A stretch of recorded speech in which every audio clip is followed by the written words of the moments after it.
Assalamualaikum warahmatullahi wabarakatuh. Perkenalkan, nama saya Luluk Sabila Royani. Saya berasal dari Kabupaten Ciamis, Provinsi Jawa Barat. Pada kesempatan kali ini, saya akan menyampaikan sebuah cerita yang saya tulis sendiri. Cerita ini terinspirasi dari kegiatan pelestarian budaya yang dilakukan di Kecamatan Cijengjing, tepatnya di Karangkamulian. Budaya yang dilestarikan itu adalah ngikis. Terinspirasi dari kegiatan tersebut, lahirlah karya saya yang berjudul Lulu, Cahaya dari Desa Cijengjing. Di Desa Cijengjing yang asri dan penuh nilai budaya, terdapat sebuah situs bersejarah bernama Situs Ciung Wanara, yang dimana setiap tahunnya masyarakat setempat menggelar tradisi ngikis, yaitu mengganti pagar bambu di situs Pancalikan, yang bukan hanya sebagai ritual saja, melainkan sebagai simbol dan bentuk kesiapan masyarakat dalam menjaga warisan leluhur juga menyambut bulan Ramadan. Jika dibandingkan dengan tahun yang lalu, tahun ini kesepuhan desa membuka sayembara dan mengumumkan sesuatu yang baru. Tiba-tiba tabuhan gong besar menggema di tengah alun-alun. Dung, dung, dung. Seorang sesepuh desa, kakek Raga, melangkah ke tengah keramaian warga. Dengan suara lantang ia berseru, "Warga semua, dengarkanlah. Kali ini kesepuhan desa membuka sayembara agung. Kami mencari seorang gadis yang berbakat dalam menari seperti embun di atas daun dan bersuara merdu seperti aliran sungai Citanduy di pagi hari. Dia akan menjadi penampil utama pagelaran budaya dan menjadi duta budaya Ciung Wanara." Mendengar hal itu, para gadis mulai saling berbisik dan tersenyum malu-malu.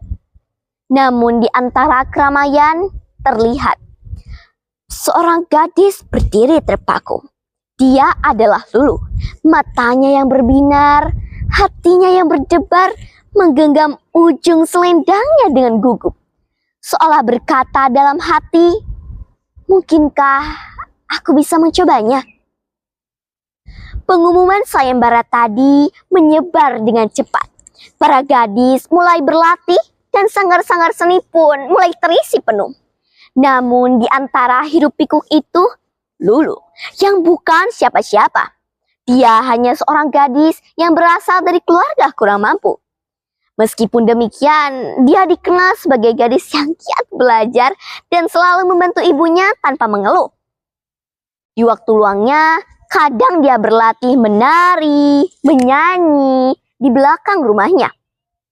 Namun, meskipun suaranya yang lembut dan kakinya yang lincah itu hanya dia simpan sendiri, karena dia tahu cita-citanya tidak akan tercapai. Namun setelah dia mendengar pengumuman sayembara tadi, secercah harapan menuntunnya. Hari pendaftaran pun tiba. Lulu melangkah pelan ke meja pendaftaran. Terlihat Mia dengan kedua temannya mencoba untuk menghadang. Lulu berusaha untuk tidak terlibat dengan mereka karena dia tahu Mia adalah seorang cucu dari salah satu sesepuh yang berpengaruh besar di desa tersebut. Melihat kedatangan Lulu, Mia menatapnya dengan sinis dan dengan senyum menyeringai ia berkata, "Lihat, lihat, siapa yang datang? Tukang sapu sanggar kita. Dia pikir ini lomba kebersihan halaman? Mungkin." Lulu, dengar ya. Kamu bisa saja menari di rumahmu yang lihat itu atau menyanyi saat mencuci piring. Tapi di sini, di tempat ini, kamu gak tahu malu ya ngangkat wajahmu ke atas? Kalau aku jadi kamu sih, aku bakal pergi dari sini dengan baju compang-camping andalanmu itu. Lulu menatap, dia hanya menunduk. Pipinya memerah, bukan karena malu, tapi dia mencoba untuk menahan semua hujatan yang diberikan oleh mereka. Setiap hari, Lulu bangun pagi. Dia pergi ke sanggar tempat Mia berlatih. Sambil mengepel, dia diam-diam menulis teknik-teknik yang dia dengar di kelas sebelah. Malam harinya dia berlatih. Kadang kakinya tergelincir. Suaranya pun serak. Namun dia tidak menyerah. Tapi suatu malam, rasa putus asa menghampirinya. Ia menunduk, natap langit dan memeluk buku catatannya. Tuhan, sampai kapan aku harus begini? Aku hanya ingin belajar. Tiba-tiba terdengar suara nyanyian lembut seseorang dari kejauhan. Lulu mencari sumber suara itu dan melihat ada seorang nenek yang menari dan menyanyi di bawah cahaya rembulan. Ternyata nenek itu adalah Nek Lati, seorang penyanyi dan penari terkenal di desanya pada masa yang lalu. Tak dia sadari, Nek Lati sudah berada di sampingnya. Nak, apakah kamu mengintipku? Apa yang kamu lakukan malam-malam begini? Maaf Nek, jika saya mengganggu. Sebenarnya akhir-akhir ini saya mendaftar ke sayembara. Tapi karena saya tidak memiliki pelatih, saya tidak punya referensi tarian. Jadi saat saya melihat nenek, saya kira bisa menjadi referensi. Tapi ternyata sulit ya. Dengan senyum tipis, Nek Lati berkata, Baiklah, baiklah. Jika kamu ingin, nenek bisa melatihmu. Sejak saat itu, Lulu berlatih bersama Nek Lati. Sayembara pun tiba. Terlihat Mia datang dan terlebih dahulu menjadi penampil. Dengan busana yang gemerlap dan dengan bordir emas dan wajahnya yang dilapisi riasan terbaik, melangkah dengan percaya diri, menyanyi dengan suara kuat, menari dengan lincah. Para penonton bertepuk tangan, para juri mengangguk puas. Tiba giliran Lulu. Dia melangkah pelan ke panggung dengan busana yang sederhana namun bersih dan anggun. Selendang milik Nek Melati melambai hangat di pinggangnya. Dia menunduk sejenak, menarik napas dalam-dalam dan mulai bernyanyi.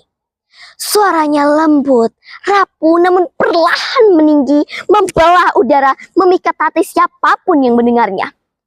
Ketika gerakan terakhir, ia menunduk sejenak.